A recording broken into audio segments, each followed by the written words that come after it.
He thought she was a nobody. He slapped her hard, but when the video went viral, the world learned who she really was. No guns, no shouting, just calm fury, silent files, and a stare that shattered a whole department. This isn't just a scandal, it's reckoning. The summer noon heat in Brentwood, North Carolina, was blistering. The asphalt on Lexington Street shimmered under the 98 degrees Fahrenheit sun, making the whole city feel like it was suffocating. Across from an old auto repair shop, Imani Rhodes stood still. In her right hand, she gripped a hot coffee from a corner cafe. The lid softened from the pressure.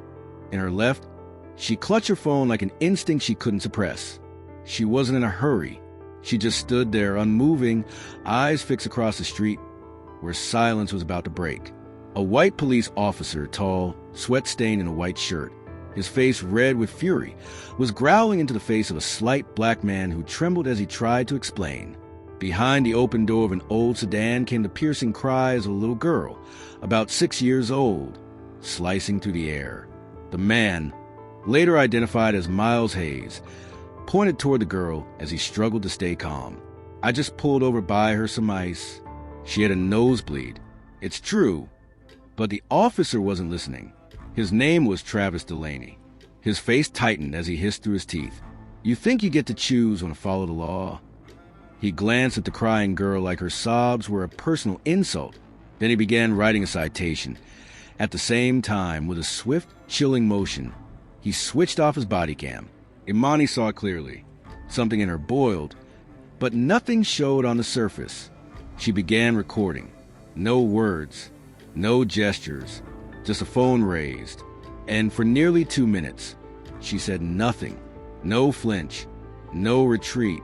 The wind stirred her hair across her shoulders, but her hand held steady, like a fearless tripod.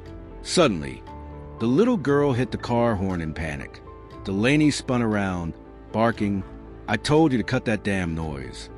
He stormed toward the car like rage made flesh. The father panicked, slamming the door shut, shielding his daughter. That's when Delaney turned and saw Imani recording. His gaze shifted from irritation to threat. "What the hell do you think you're doing?" he barked, stepping forward. "Turn it off." I said turn. This is a public space. I have the right to film an officer on duty. 6 words. Not loud, not fast, but solid as steel. He paused for a second, then smirked.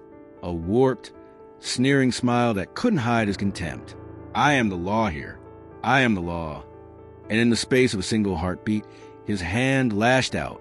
The slap cracked through the air like a whip against brick. Imani's head snapped to the side, her phone clattering onto the curb. Still recording. Blood trickled from the corner of her mouth, dropping onto the collar of her white shirt. But she did not fall, did not scream, did not step back. She just stood, upright like a monument, and her gaze was no longer resistance. It was a verdict. The moment the slap landed, the air on Lexington Street turned to vacuum. The silence was terrifying. Imani Rhodes stood at the edge of the sidewalk, her left cheek blazing, blood staining her lip. Her hair fluttered slightly in the breeze, but her body remained still. No tears, no screams, no reaction Travis Delaney recognized from previous victims. Her phone lay face down in a sidewalk crack, screen still glowing, still recording. Delaney's face filled the tilted frame, large, shadowed, soaked in sweat. The only sound was his labored breathing. Imani didn't reach for the phone. She didn't need to. A bystander, mid-30s, phone already filming, stepped forward quietly, picked up a device, and aimed it at her, waiting. Imani turned her eyes to him, solid as stone. Her deep brown gaze tunneled through every falsehood around her. She wasn't just looking at Travis. She was exposing the mask of an entire system. Then she spoke, her voice calm, like water over stone. "Send that clip to my lawyer, please." 8 words. No shouting, no hate, but enough to freeze Delaney's fury, like it had collided with cold steel. The man nodded silently. He didn't ask her name. Didn't need to. Somehow, in that moment, he knew this woman wasn't ordinary. Delaney took half a step back, not out of regret, but instinct. The instinct of someone used to fear and obedience, now facing something else entirely, an unshakable calm. Imani raised her hand, slowly wiped the blood from her mouth with the back of her hand, then turned to the car, where the little girl had stopped crying, her wide eyes filled with fear. The father, Miles Hayes, whispered through the glass, "Thank you." She didn't respond, just tilted her head, an unspoken acknowledgement. Travis looked around. No cheers. No, you did the right thing.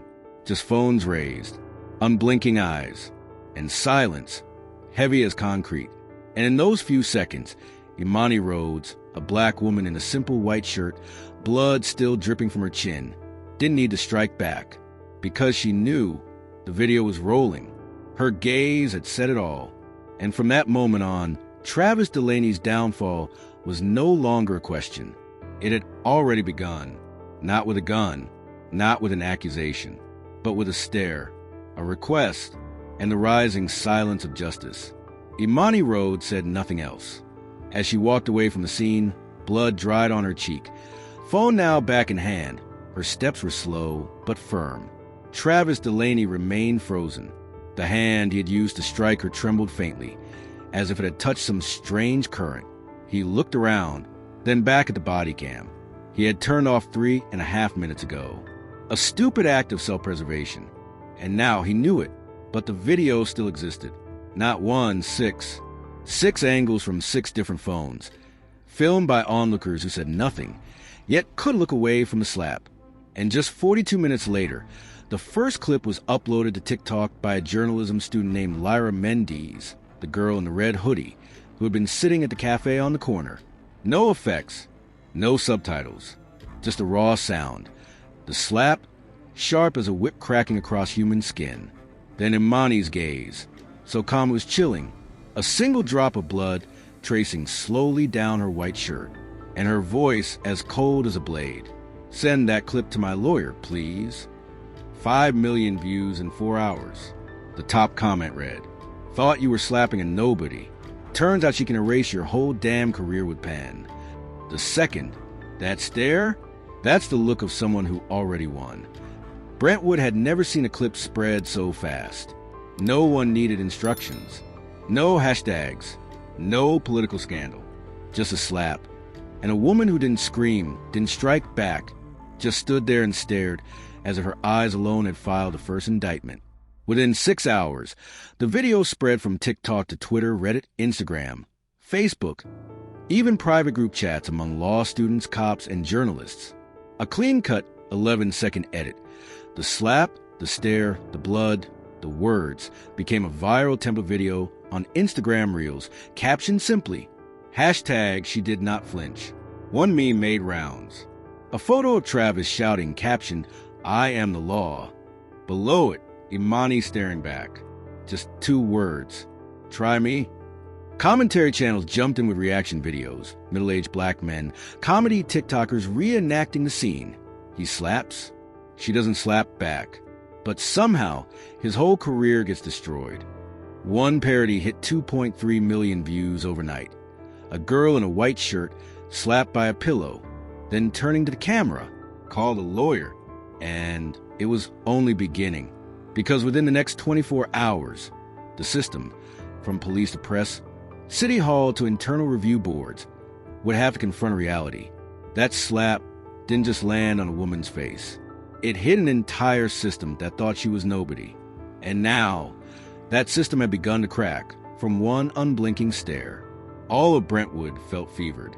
Every evening newscast opened with the same frame, the slap and the stare. In offices, diners, even gas stations, whispers circled around one question. Who is she? But the answer didn't come from the press. It came from inside. 9:12 a.m. the next morning, while the third replay of the Slap No Music edit looped on WBN local news, an internal email appeared in Brentwood Police Department server. No sender listed, just a subject line. Incident 6/14, Officer Travis Delaney. Attached was a 1-page PDF, an HR system screenshot. Rhodes Imani Nicole, Deputy Director, Department of Internal Oversight, Special Jurisdiction, Law Enforcement Misconduct Investigations. Security level, red tier. Office location, Capitol Complex, North Division. The whole precinct went still.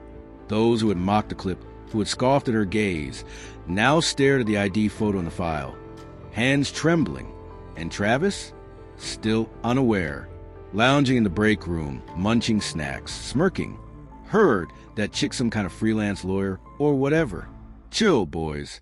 Internal's not coming after me. But then, something unexpected happened. A rookie, Cadet Marcus Wu, son of a well-known investigative journalist, accidentally saw the email while helping IT reset a workstation password. He didn't keep it to himself. 10:03 a.m., a burner Twitter/X account at Justice Watcher NC posted, "The woman in the video isn't just brave. She's the Deputy Director of Internal Oversight. Let that sink in." 180,000 retweets in 3 hours. Soon after, a second video leaked, a new angle from a nearby store camera. It showed clearly the moment Imani was slapped, her phone hit the ground, blood at her mouth, and the person who picked up her phone was Lyra Mendes, the senior journalism student. The media found her fast. In her first interview, Lyra said only one sentence. She didn't fight back. She didn't yell. She didn't need to, because she knew she wouldn't have to explain herself. Meanwhile, inside the Department of Internal Oversight, North Division, Imani walked through the thick glass doors. No sunglasses, no security escort, just a fresh white shirt, though the cuff still bore a faint stain of dried coffee from yesterday. Her heels echoed on the black stone hallway. Colleagues looked up at her like a legend walking in real time and said nothing. On her desk, a file was already open. Red cover, all caps title, Travis Delaney, Pattern of Misconduct, 2018 to 2023. No orders were given. No alarms needed sounding. Because everyone knew a system had just been jolted awake. And the one holding the scalpel was the very woman who had been slapped in broad daylight the day before. And this time, it was the system that had reason to fear. Imani Rhodes sat at her desk on the 5th floor of the Department of Internal Oversight, where the pale flicker of fluorescent light allowed no illusions of comfort. On the wall behind her, a large screen displayed a statewide Office of Behavior grid. One yellow box blinked steadily, marked, Travis Delaney, status, warning. She didn't need a report, didn't need a briefing. Yesterday's slap wasn't beginning of anything. It was just a final drop in a file that had long been rotting. She opened the left drawer. At the bottom sat a thick, aging folder, corners yellow with time. The cover read, Delaney Travis, Use of Force Review, File Closed 2018. No red marks, no urgent annotations. But 2018 sat there like a headstone, waiting for someone brave enough to dig it up. Imani flipped through the pages. Victim statement, missing. Body cam footage, unavailable. The summary note consisted of just 2 lines. Suspect resisted. Force within departmental guidelines. No further investigation recommended. No signatures. No interagency reference numbers. Just a textbook case closed stamp. Standard protocol for anything shelved in the dark. She didn't shake her head. Didn't sigh. She just took a blue pen and underlined one phrase. No further investigation. In Imani's world, that wasn't a conclusion. It was where every hunt began. She pressed the intercom. Sheridan, I need full dash cam data from Delaney's patrol last week. No cuts. No curated clips. Everything. Yes, ma'am. It'll take about 45 minutes. Some sections are encrypted. Decrypt it. The sooner, the better. At the corner of the office, her longtime aide Ariana Quill entered, carrying a silver folder, a quiet copy and audit on Delaney's conduct, once proposed but never carried out. Imani didn't look up. She just said softly, I need the full personnel assignment logs from Unit 27, 2018 to 2022. Ariana blinked. I thought you were focusing on yesterday's incident. Imani placed her pen down. I am. As Ariana left the room, Imani reached for bottom drawer, the one rarely opened. Inside, only a single file remained, sealed with red thread and marked by 3 layers security tape. In black ink, handwritten on the cover, Classified, testimony and signed, filed 2018. Imani broke the seal. Inside was a pale yellow slip, crumpled, the handwriting shaky. If anything happens to me, it's because of him. I can't stay silent any longer. No name, no address, just 3 initials, scribbled at the bottom, TD. She leaned back in her chair, eyes drifting toward the window's heavy blinds. Behind that glass was an entire profession teetering on decayed foundations, and no one realized that the tremor was about to start from a quiet office with a woman who no longer needed to raise her voice. This time, she wasn't prosecuting a person. She was indicting a system.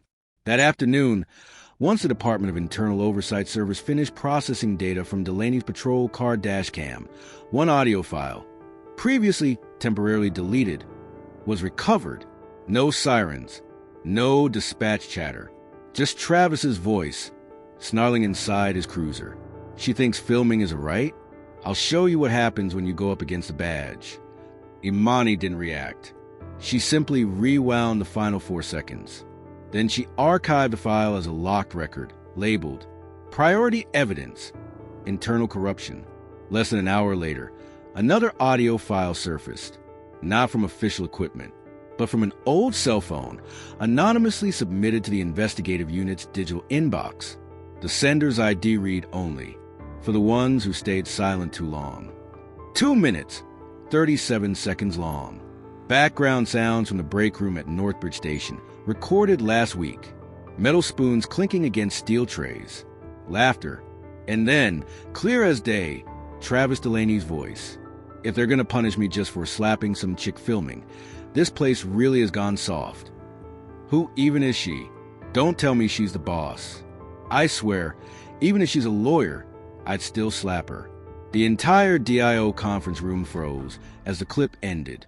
A young compliance officer whispered, "Oh my God!" He actually believed no one would ever come for him. Imani didn't speak, but in her eyes burned a rage beyond words. Not loud, not volatile. A fury the system could feel in every silent directive she gave. At the same time, on a closed law enforcement forum, an anonymous account posted a string of images, photos of an internal report from 2020, previously pulled from official records. One line stood out: "Suspect did not resist. Force escalated by Officer TD." In the margin, a handwritten note: "No footage. Victim didn't speak up." This report had once been thrown out of the disciplinary process due to lack of video evidence. But now, with a cascade of recovered data, each word landed like concrete. A former officer named Eli Navarro, who had served under Delaney in 2019, unexpectedly requested a private meeting with Imani's office. He had once been silent. He had once looked away. But now, he arrived with a personal folder, handwritten logs, patrol schedules, and most importantly, an old letter he had once submitted internally that had never been answered. Imani held the letter in her hands. The handwriting trembled. He shoved a new recruit to the ground in the lot. No one dared step in. I can't stay quiet anymore. No name, just 3 scrawled initials at the bottom. CRN. She looked up at Eli. "You wrote this?" He nodded, throat tight. "I thought I was just a rookie, that no one would listen. But now..." Imani placed the letter down atop the other files. Her voice, sharp as a scalpel. "Now they'll listen. Every single one of them." And just like that, the concrete poured over the truth began to crack. Not from the media, not from protests, but from those who had once stayed silent and could no longer bear it. While old files were being reopened, anonymous letters verified, and every line of patrol cam data decrypted by Imani Rhodes' team, across town, inside the faded break room of Northbridge Precinct, Travis Delaney still lived in a world of his own making. He slouched in a rickety office chair, feet on the table, soda can in one hand, scrolling his phone with the other, oblivious to the forensic excavation unfolding around his name. His TikTok feed flashed with clips of the incident, thousands of shares, frame-by-frame breakdowns of Imani's stare, memes mocking his face. Travis just snorted. All this over a damn slap? What a joke. He leaned back, laughing loud. If I'd known she was a higher up, I still would have slapped her. The other officers in the room said nothing. Some offered awkward smiles. Some just stared down at their trays. But none of them defended him like before. And Travis, still blind to the shift, mistook the silence for respect, not abandonment. That's when someone unexpected entered.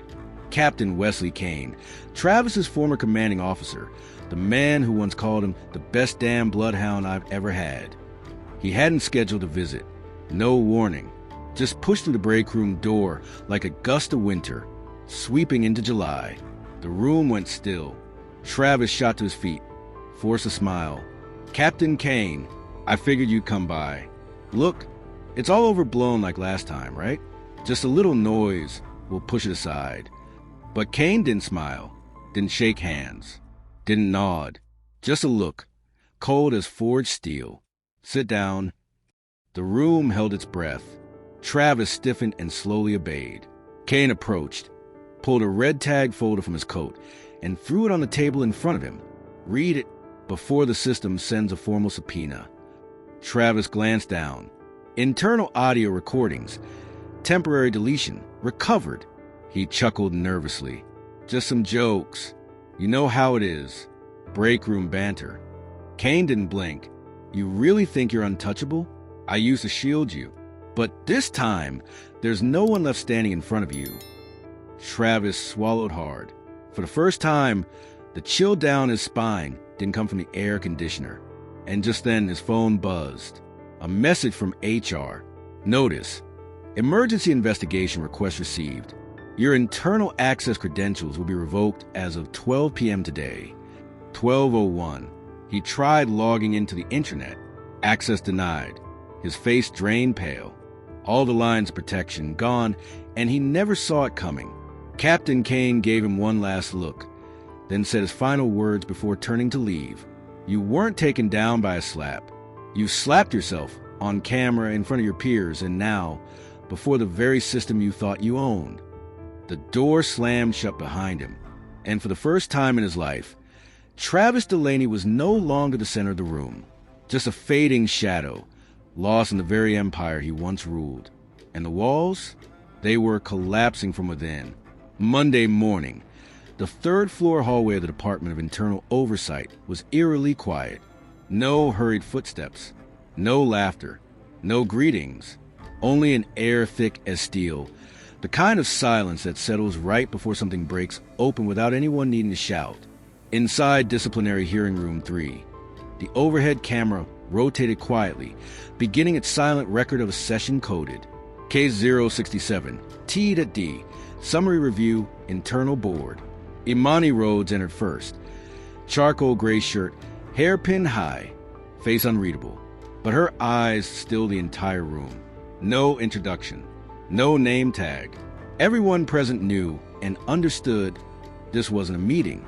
This was a sentencing that didn't need a gavel. Across the table, Travis Delaney walked in wearing the same posture as always. Broad shoulders, forced smile, hands in his pockets. Still convinced this was just a minor performance for the sake of internal review. He didn't know. He couldn't know that the seat to his right, once held by a union rep, was empty today.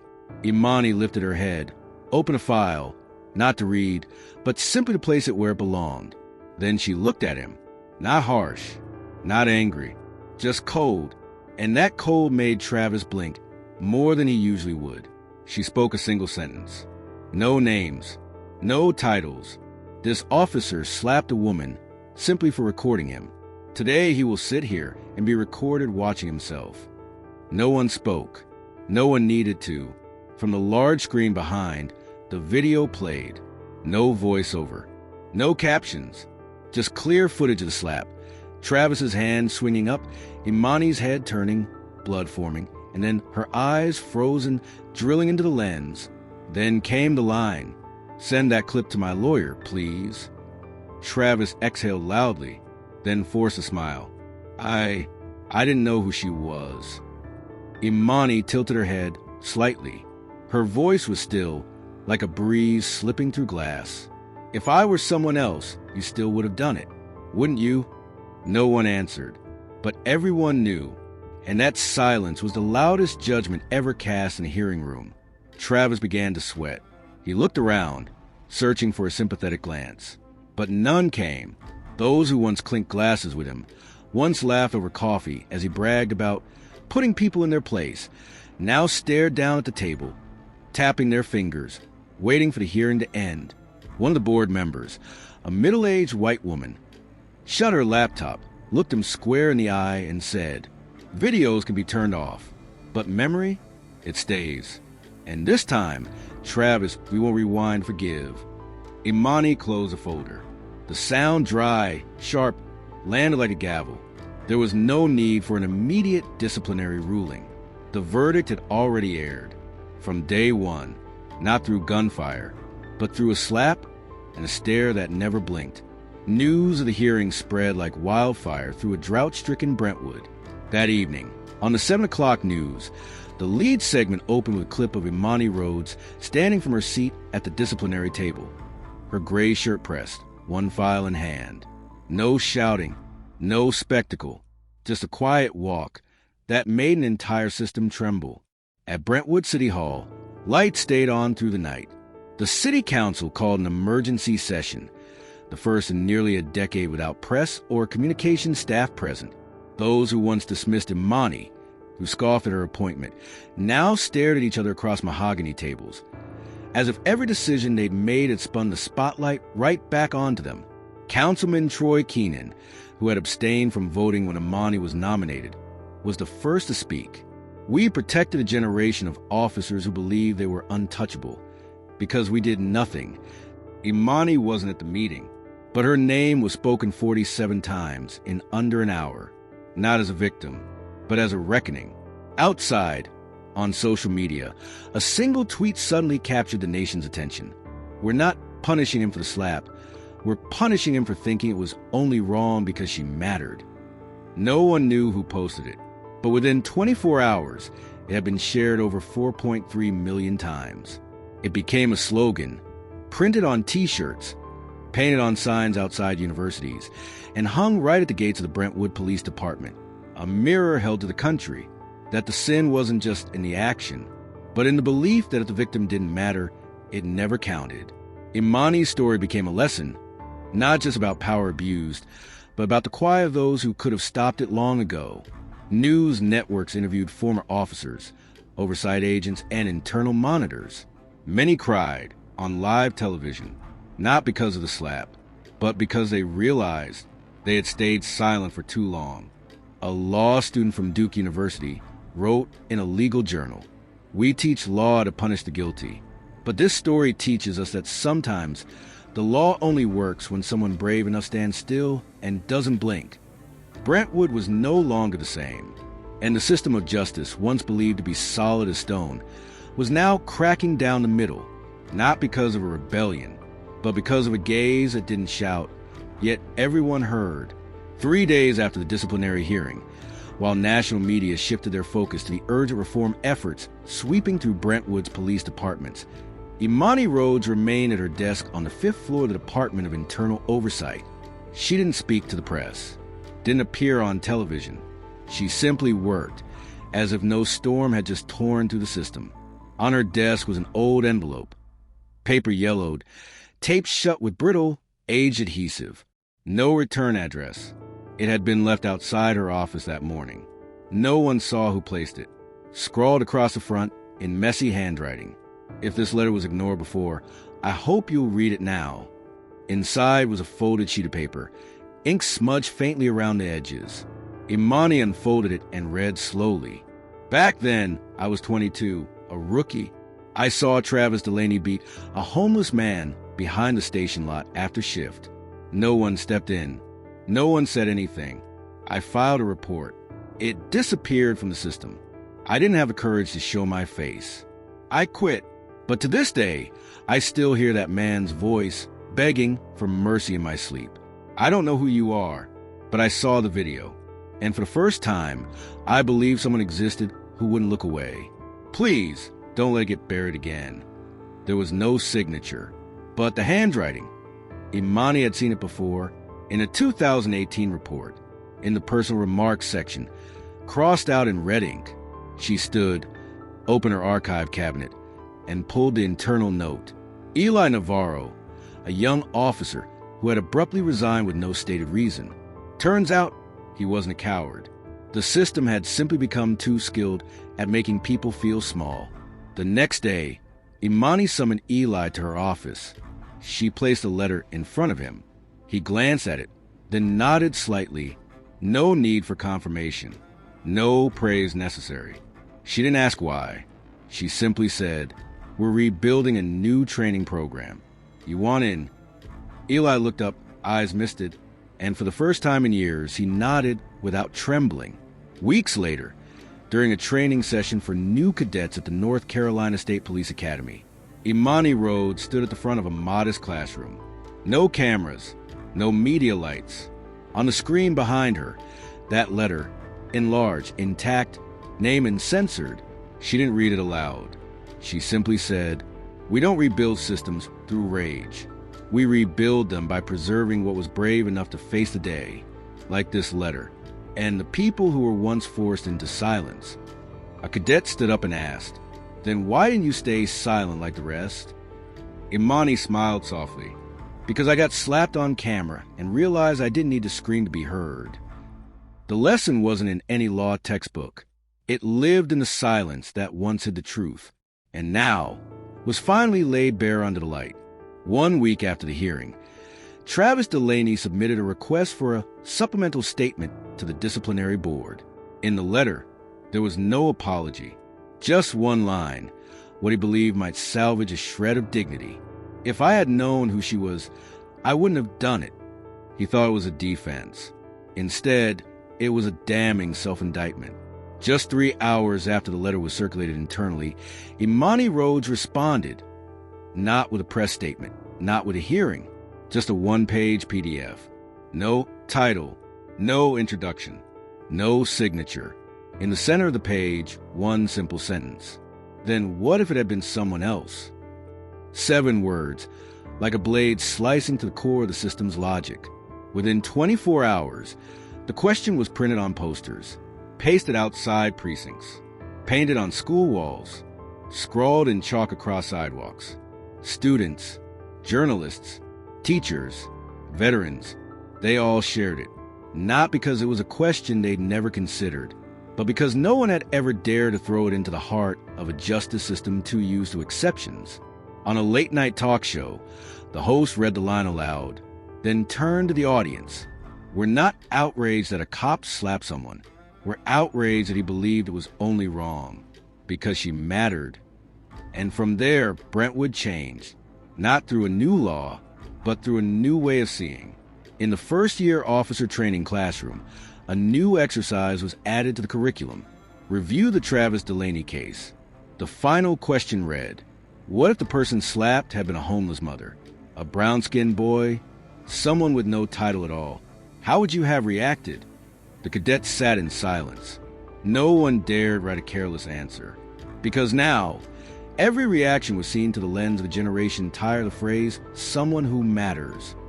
In Imani Rhodes' office, Delaney's justification letter was mounted in a thin glass frame beside the daily whiteboard.